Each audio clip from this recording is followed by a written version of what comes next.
Okay, video yang ni ialah masih belanja hutang ragu dan juga peruntukan hutang ragu. Ini ialah part 2 sambung hari itu.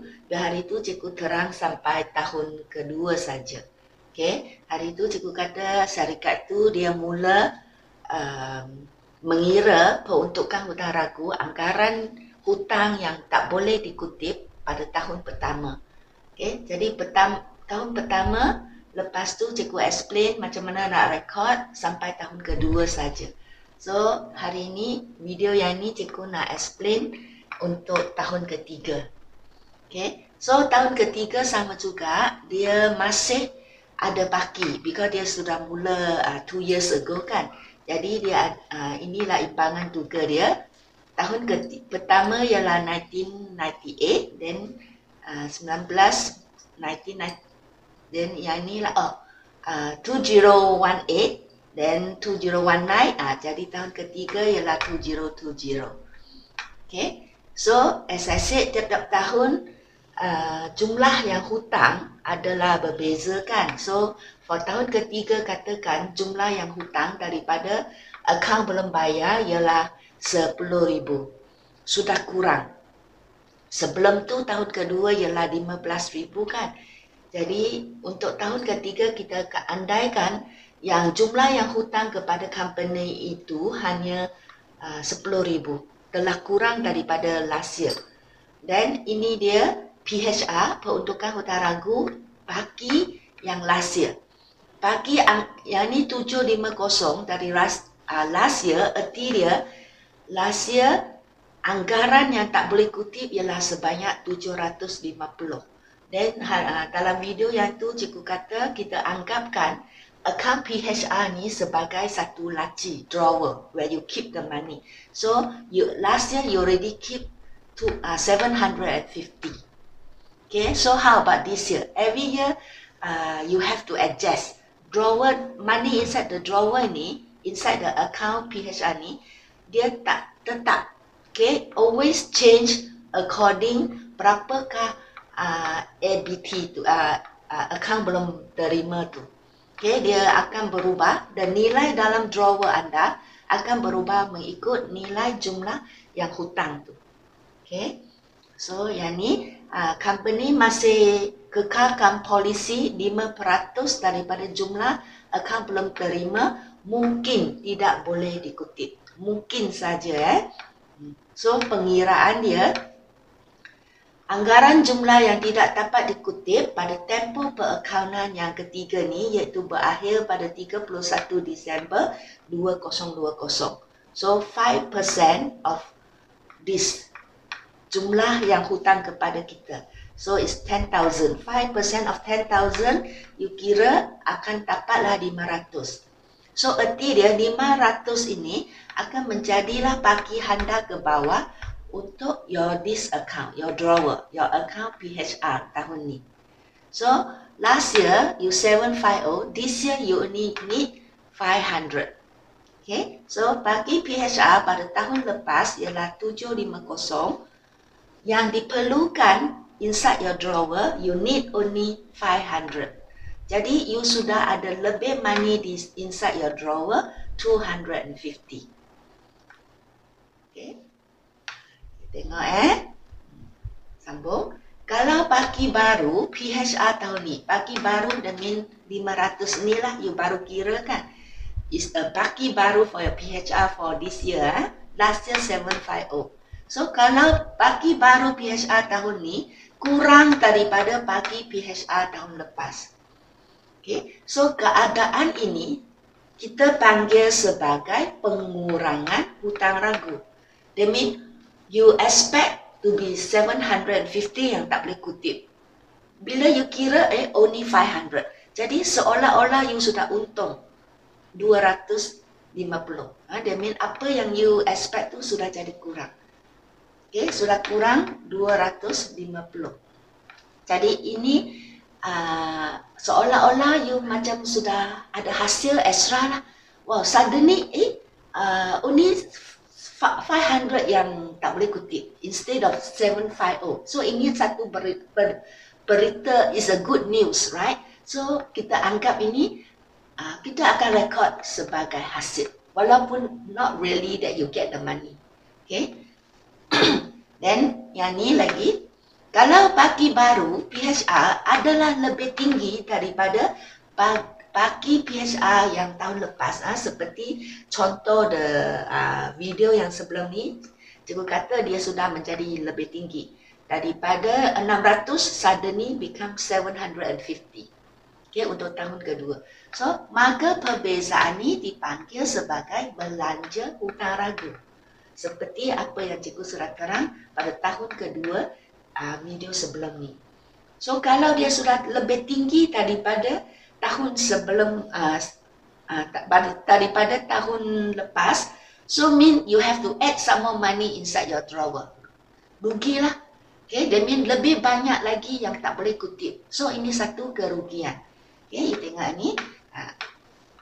You calculate for second year, 750 yang tak boleh kutip. Sedangkan, the first year, ialah 600. So, means, you expect to be 600, but it come up 750. So, lebih lagi banyak yang tak boleh kutip. Rugilah. So, kita anggap dia sebagai belanja hutang ragu. The perbezaan dia. That means you already got the money inside your drawer 600 last year. So this year you need 750. So you just add 150. Tambahan ini kita panggil belanja hutang ragu. So, ini adalah satu kerugian.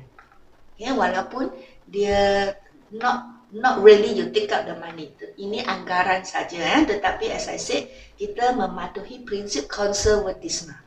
Okay, kemungkinan kerugian akan direkod juga. So, kita rekod sebagai kerugian. Anggap dia sebagai belanja hutang ragu. Yang kita tengok pula. Tadi ialah kalau dia tahun pertama. Kalau dia baru tahun pertama kira PHR, tak ada paki tahun lepas, jadi maka semua kiraan adalah belanja hutang ragu. First year kan, dia sebelum tu tak pernah kira. So, bila the first year dia start kira, semua adalah belanja hutang ragu. Tetapi kalau dia sudah kira last year, lepas tu ada paki kan. Kalau ada paki, bukannya semua anggap sebagai belanja hutang ragu. You kena bandingkan paki baru tahun ni dengan paki last year.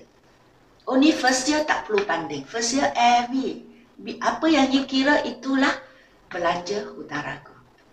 Okay. So, cikgu nak tunjuk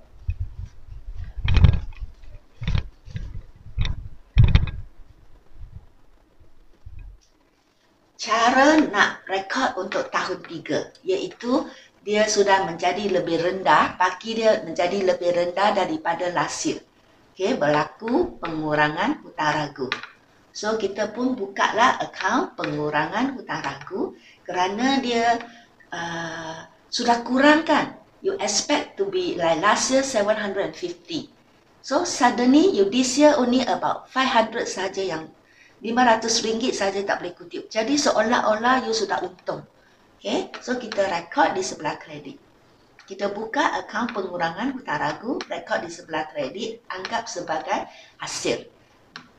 Okay, so kita kredit pengurangan hutang ragu, kita debitlah akaun PHR, peruntukan hutang ragu. Debit PHR, okay, ini catatan jurnal dia. Debit PHR, kredit pengurangan hutang ragu. Okay, penerangan merekod pengurangan hutang ragu. Okay, ini dia catatan pergu. So when we see hutang ragu, always dua account lah.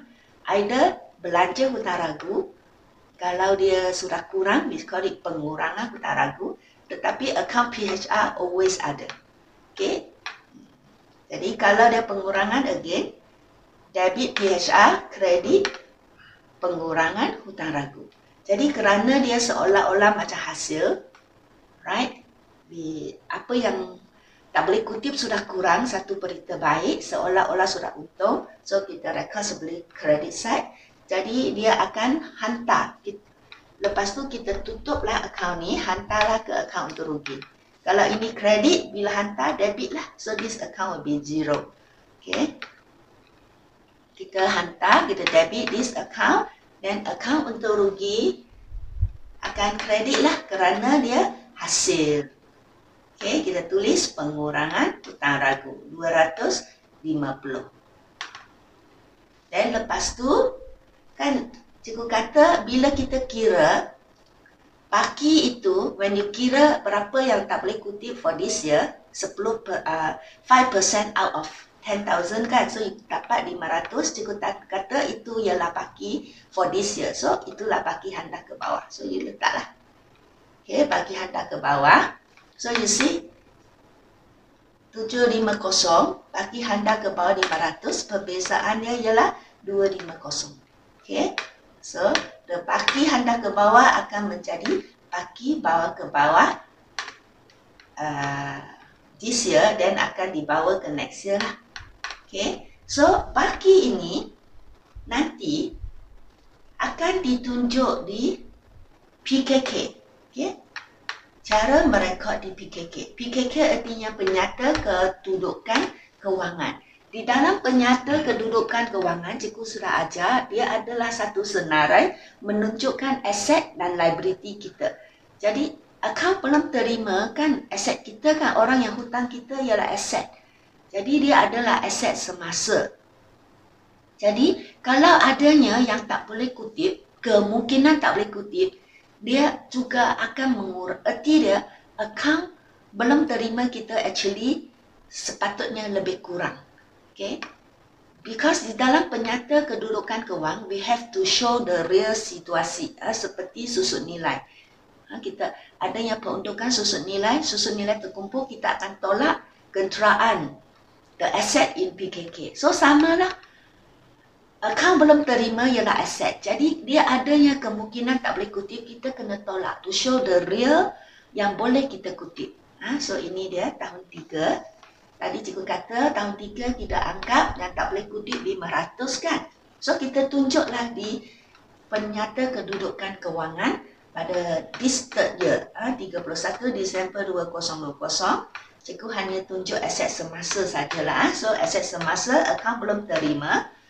Yang dalam akaun anda ialah 10,000 yang hutang anda.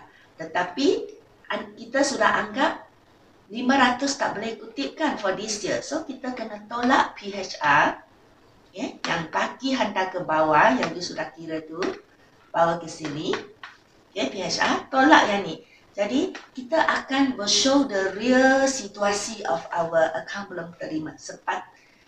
Most probably, account belum terima kita actually kita hanya boleh kutip 9,500 saja. Okay. So the same for the first year. Hari itu cikgu tak tunjuk pada video pertama, cikgu tunjuk sini. The first year dia baru kira kan. So samalah, baru kira ada yang mungkin tak boleh kutip. So kita kena show the real asset kita dalam PKK. So sama juga first year, every year kita buka PKK kan. So first year dia pun buka untuk 2018. So asset semasa dia ialah APT first year. Nilai yang tak boleh, nilai yang hutang kita 12,000. So dari 12,000 kita anggar adanya 600, 5% of it yang tak boleh kutip. So actually kemungkinan besar your asset, your account belum terima yang boleh kutip hanya 11,400. So the PKK menunjukkan aset kita yang sebenar. So sama juga dengan tahun kedua. Tiap-tiap tahun kita buka PKK kan untuk tunjuk aset. So, dalam aset semasa, kita masih tunjukkan berapakah yang hutang kita, ABT, akaun belum terima. Tahun kedua ialah 15,000. Kita sudah jual secara kredit 15,000 yang masih hutang kita. Dan dari 15,000 kita anggarkan 5% of it, 750 yang tak boleh kutip. So, kita tolaklah. Tak boleh kutip kan? Tolak. So actually yang betul-betul boleh kutip, kemungkinan besar hanya 14,250. Okay? Jadi itulah kegunaan PHR. Dia dapat menunjukkan aset yang reality. Okay? Lebih rapat kepada reality di dalam PKK. Bila kita rekod, okay, buat pengiraan belanja hutang ragu dan peruntukan hutang ragu, satu perkara penting yang perlu kita ingat. Okay. Yang rekod di akaun untung rugi ialah belanja tanah atau hasil. Okay. So yang rekod di akaun untung rugi ialah belanja hutang ragu kalau dia belanja, ataupun kalau sudah kurang, kita panggil pengurangan hutang ragu. Ini akan rekod di akaun untung rugi. Kerana akaun untung rugi hanya rekod belanja dan aset. Okay. Yang rekod di PKK tolak dengan APT seperti yang ni ialah peruntukan hutang ragu, PHR, anggaran hutang yang tak boleh kutip pada tahun semasa, kerana dia dapat membantu menunjukkan aset yang sebenar. So, di PKK ialah PHR, di untung rugi ialah belanja hutang ragu. Tak boleh confuse, ini sudah tetap. Jadi kalau exam dalam akaun untung rugi you letak PHR, peruntukan hutang ragu, you terus dapat kosong. Sama juga apa yang cikgu sudah ajar, belanja susut nilai dan peruntukan susut nilai atau susut nilai terkumpul. Belanja susut nilai di akaun untung rugi, susut nilai terkumpul di PKK. Sama juga lah dengan belanja hutang ragu ni. Belanja hutang ragu di untung rugi, PHR, peruntukan hutang ragu di PKK.